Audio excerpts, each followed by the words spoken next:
I'm Pete May, president of GreenBiz Group. Delighted to be here with a longtime friend of GreenBiz, Suzanne Fallender, head of CSR for Intel. Suzanne, great to see you again. I think, did I just see you, what was it, 2 weeks ago, we had you for our, full disclosure, for our advisory board meeting for Greenfin. So you have a lot of ESG things on your mind these days, I think. Yeah, no, it was great to kick off that process. I think the last year we did that.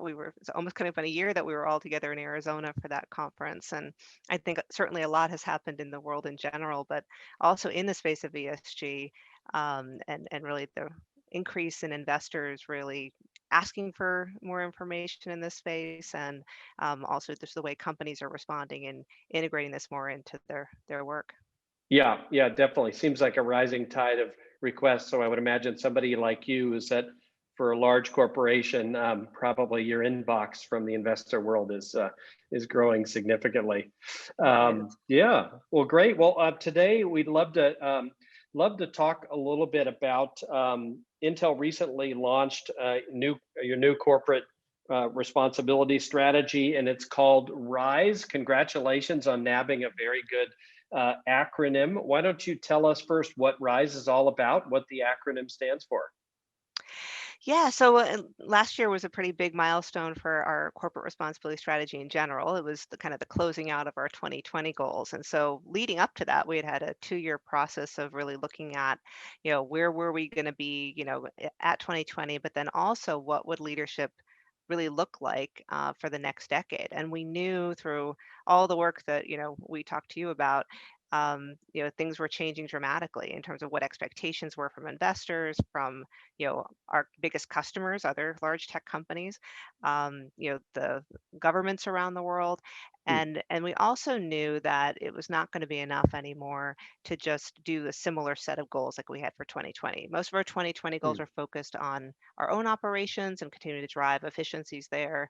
And I think what we realized is our new strategy would have to be more also about looking external of what things we could do in collaboration with other companies, in collaboration with our customers, but also really about the positive role that our technology can play, and the role that our employees and their expertise could play Yeah, in so advancing these issues.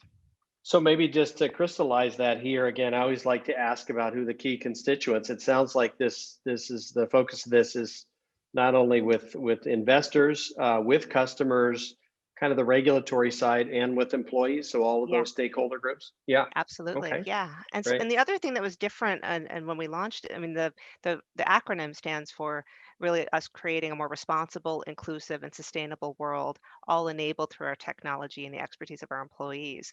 These are areas that we've been focused on for decades, on kind of thinking of all the responsible work that we've done around our supply chain responsibility, on health and safety, on inclusion. We've set diversity inclusion goals for many years and really tried to integrate that into all of our work.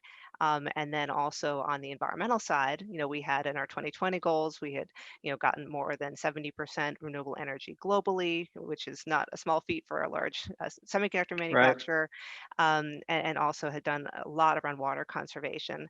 So when we set out these goals, though, for each of those areas of RISE, set out goals to raise the bar for ourselves, but then also set out technology industry initiatives and then these broader global challenges. And so I think having that kind of comprehensive framework about the different areas in which we'll work in each of those areas, I think has helped us to drive new conversations both internally with our different product teams and organizations, but also externally with our customers and stakeholders. Yeah, we'll talk about that. It sounds like partnering is a key part of the global challenges. So give us an example or two of a partner that will help bring Rise to life. Yeah, so I think on we have 3 global challenges that we set out. So one of the first global challenge is to revolutionize health and safety through technology. The second is to make technology fully inclusive and expand digital readiness. And then the third is to achieve carbon neutral computing to address climate change. And in each of those areas, there's multiple things we're doing under each of the areas. But one good example in the inclusion space is we've been convening other tech companies around creating a new global inclusion index. So a number of our key customers, but other, Hmm. tech companies in the industry to say, how do we all get aligned on some common definitions? There's a lot more demand from investors for diversity and inclusion data, but a lot of people are in our industry are still measuring this slightly differently based on our different business Right. models, but then also coming together around what collective actions could we take together, right? So Hmm. there's all of us have different diversity initiatives and social equity initiatives. How could we think differently about more collaboration moving forward?